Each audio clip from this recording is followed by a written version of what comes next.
Monsieur le maire, mesdames et messieurs les élus, chers collègues, je cite un extrait du texte de la délibération.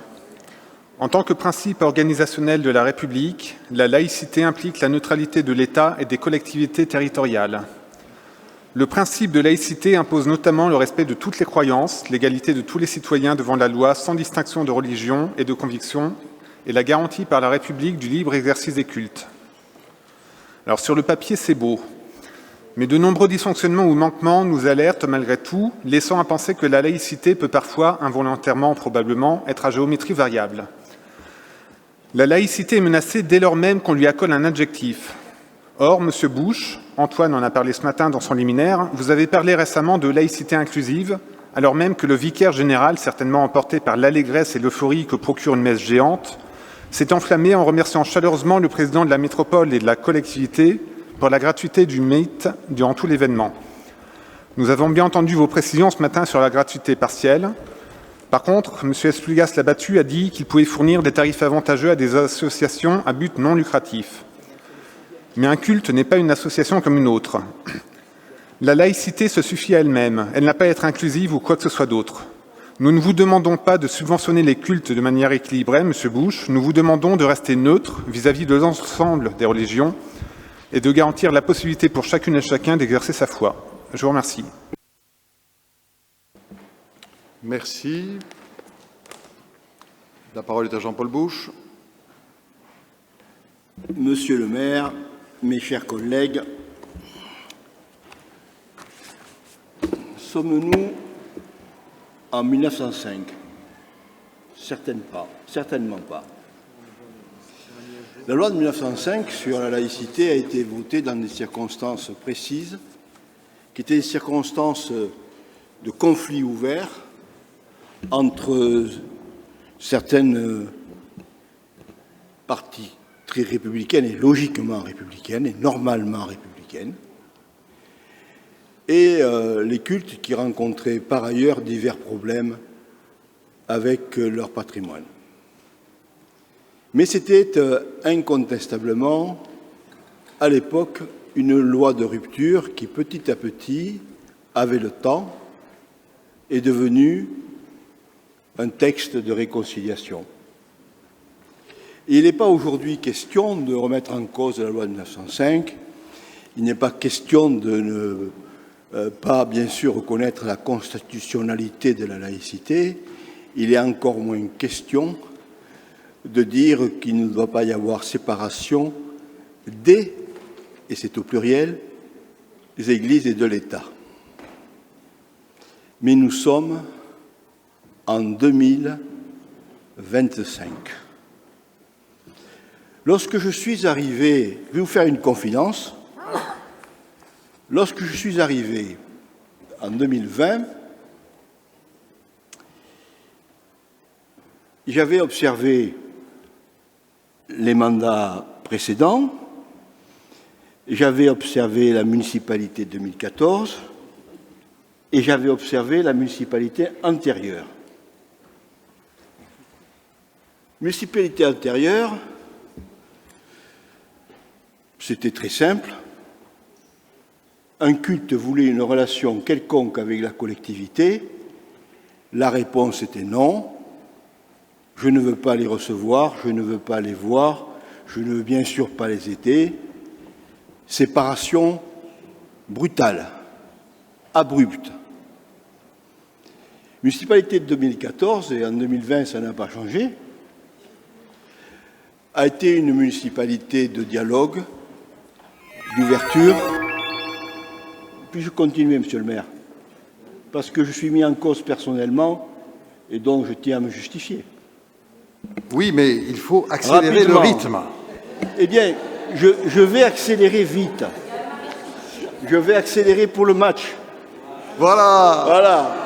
Et très sincèrement, entre exclure, partager et respecter, je choisis partager et respecter. Et comme l'a très bien dit ce matin Pierre Esplugas, nous sommes dans le respect de la jurisprudence du Conseil d'État en la matière, et donc la mise à disposition, puisque c'est l'objet du mythe dans des conditions qui ont été clarifiées avec une servitude et un paiement important, n'est pas contraire à la loi de 1905. Et je persiste à insister sur le fait que la laïcité aujourd'hui doit être inclusive, c'est-à-dire amener de la concorde envers chacun. Monsieur Le Texier. Bon, Monsieur Bush, on ne peut pas vous laisser dire des énormités. Alors, il se trouve que, grâce à vous, on a tous eu une formation sur la question de la laïcité. Donc, je vais vous citer les propos du formateur, qu'on a tous eu. D'ailleurs, il y a des collègues de la majorité qui étaient avec nous dans la salle quand ça a été prononcé. Et il y a eu un cas exactement celui-là, qui était le cas du prêt des salles municipales, puisque c'est un cas concret sur lequel on a travaillé en exercice dans la formation, le prêt de salles municipales sur le sujet. Alors, je rappelle le propos introductif du formateur qui a dit que la loi de 1905 était un texte fondamental qui dit clairement, et je vais vous citer la loi, puisqu'en plus il a bien établi que même les évolutions qui avaient eu lieu depuis un siècle n'avaient pas entamé cette phrase-là. La République ne reconnaît, ne salarie, ni ne subventionne aucun culte. C'est la loi. Et ensuite, il a donné le cas de la salle municipale. Il a dit que par contre, l'État, du fait qu'on devait garantir la liberté de culte, on était en capacité, si un culte était empêché, n'avait pas la capacité de se tenir, il fallait permettre la possibilité aux fidèles de se réunir, et donc dans ces cas exceptionnels, il était possible de prêter un lieu. Mais il a bien mentionné, on ne peut le faire uniquement que si le culte est empêché de se tenir. Je pense que ce qui s'est tenu au mythe aurait pu se tenir dans d'autres édifices religieux de Toulouse, à moins que, alors j'ai raté un truc, c'est comme les bibliothèques, tout avait été fermé par manque de personnel. Mais je pense, et je suis désolé Monsieur Bush, là, vous êtes à côté et de la loi et de la formation que vous avez eue comme nous d'ailleurs.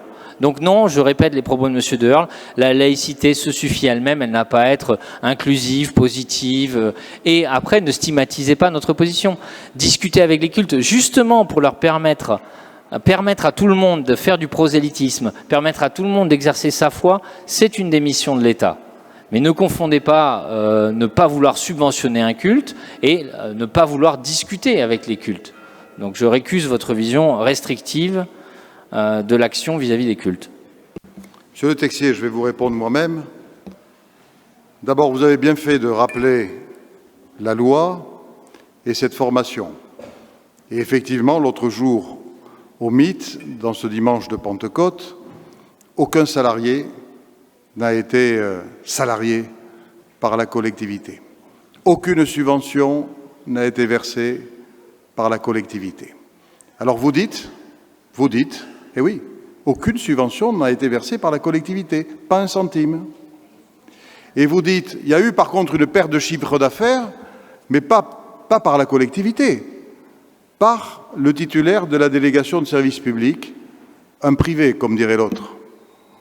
Et quand vous dites que lorsque un événement cultuel est empêché de se tenir ailleurs, alors là, effectivement, on peut accueillir dans un lieu public.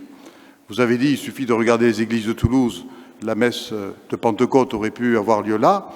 Je ne suis pas sûr que vous les fréquentiez, parce que si vous les fréquentiez, ces églises, ne serait-ce que pour les visiter, puisqu'elles sont ouvertes au public, en dehors même des moments cultuels, aucune église dans le diocèse n'est capable d'accueillir 15 000 personnes. Donc, effectivement, vous avez eu raison tout à l'heure de dire que la dérogation n'était possible que dans des cas exceptionnels. C'était quelque chose de totalement exceptionnel. D'ailleurs, le demandeur, c'est-à-dire l'archevêque de Toulouse, a bien souligné dans de multiples prises de parole que c'était exceptionnel. Donc, on a totalement, dans l'esprit et dans la lettre, respecté la loi.